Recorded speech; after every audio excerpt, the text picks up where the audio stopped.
Hi everybody, happy Sunday. I hope that wherever you are and whatever you are doing, you are safe and hopefully warmer than I am right now.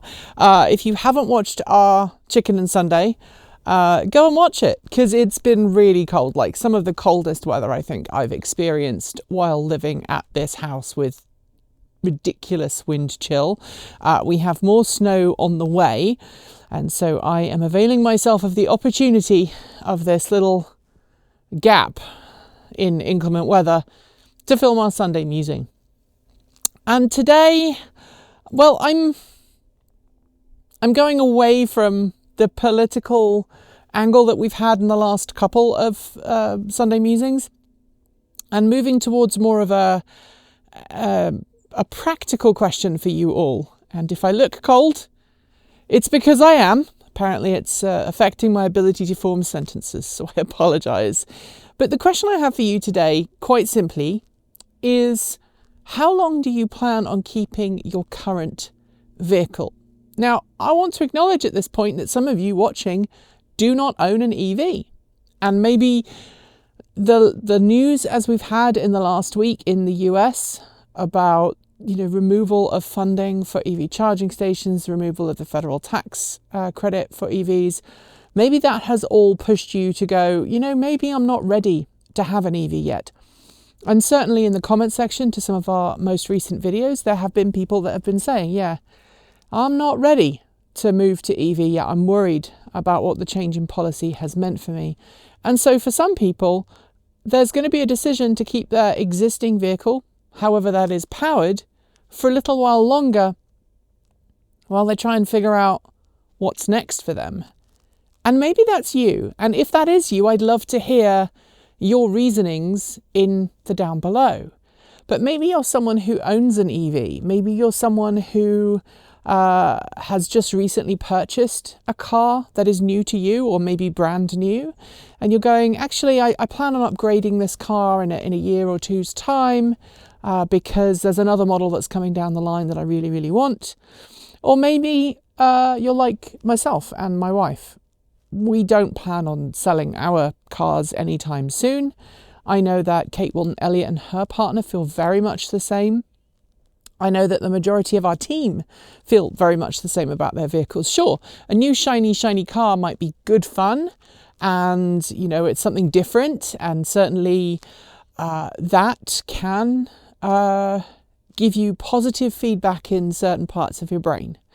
But for a lot of people right now, with economic uncertainty, global political instability, keeping hold of the vehicle that you currently have and just trying to keep it on the road just a little bit longer seems to be, I think, the default for many people. I have been trying to rack my brains to think of people that I know who are eagerly awaiting a new car. And I genuinely cannot think of anybody at all who's gone, 2025 is the year that I'm going to buy a new X, Y, or Z.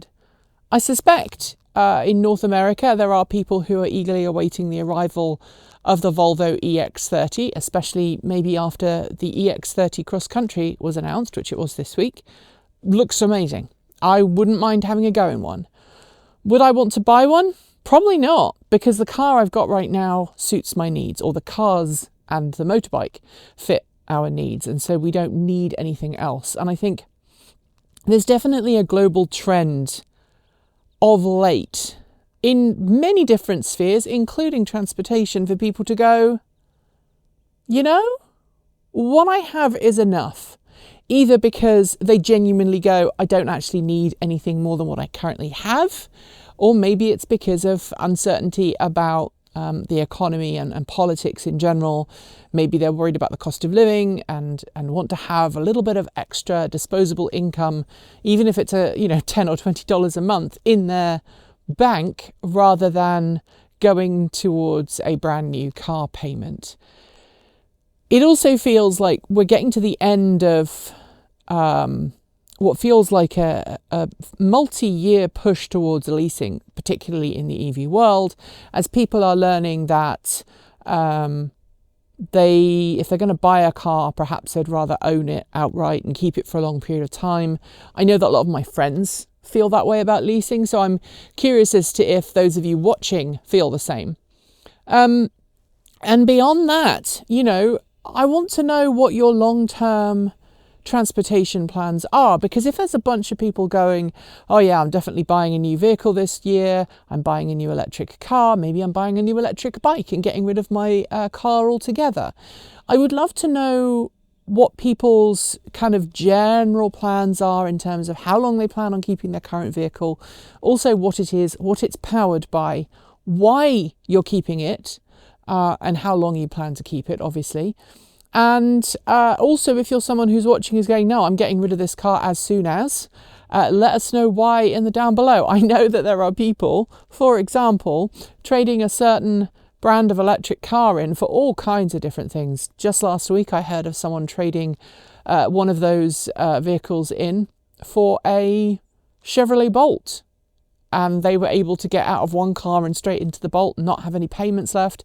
They were like, I'm free of that company. I'm free of payments. Life is good. Maybe you're in that boat. Or maybe you're someone who has a car that has proven just so unreliable, so problematic that you cannot wait to get out of it. I know people with all manner of different EVs in the marketplace that feel that way. So maybe you're someone who fits into that particular demographic. I'd love to know in the down below.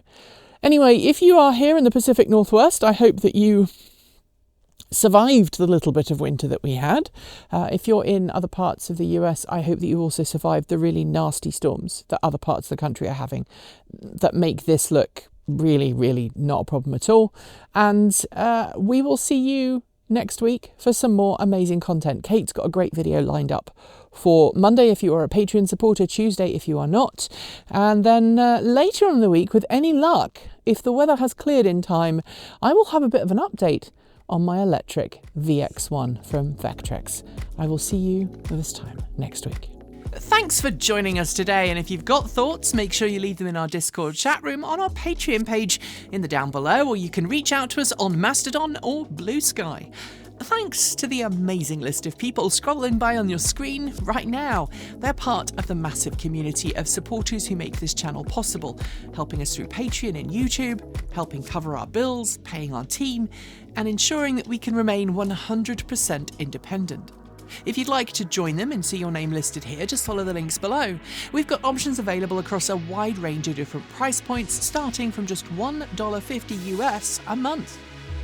A massive welcome to our newest supporters: Dana Pearson, Bruce C95, Kaluk, Chip Chandler, Dave Nelson, Nathan Sievers, Boris Reingold, and Callie Electro Dad. To join the list and get your shout out, become a paid Patreon member today for your moment of fame. And you can even gift membership to someone else. If you'd like to support us with a one-off donation, you'll also find links below to make Ko-fi and Bitcoin donations, and we even have an old-fashioned PO box you can reach us at for the time being, address listed below. You'll also find links to our swag store, and if you are someone who has to shop on Amazon, please consider using our affiliate link so we get the commission, not Jeff Bezos. So we can continue focus on making our content even better and reducing burnout. We're being a little freer with our release days, but we plan on releasing new content every Tuesday, Thursday and Saturday on our main channel, plus something on Sunday over on Transport Evolved Take 2. And if you want more, the algorithm that currently hates us thinks you should watch this video, but we think this one is one they think you should watch as well. Be awesome, be kind, be intentional, and don't forget to resist. Keep evolving.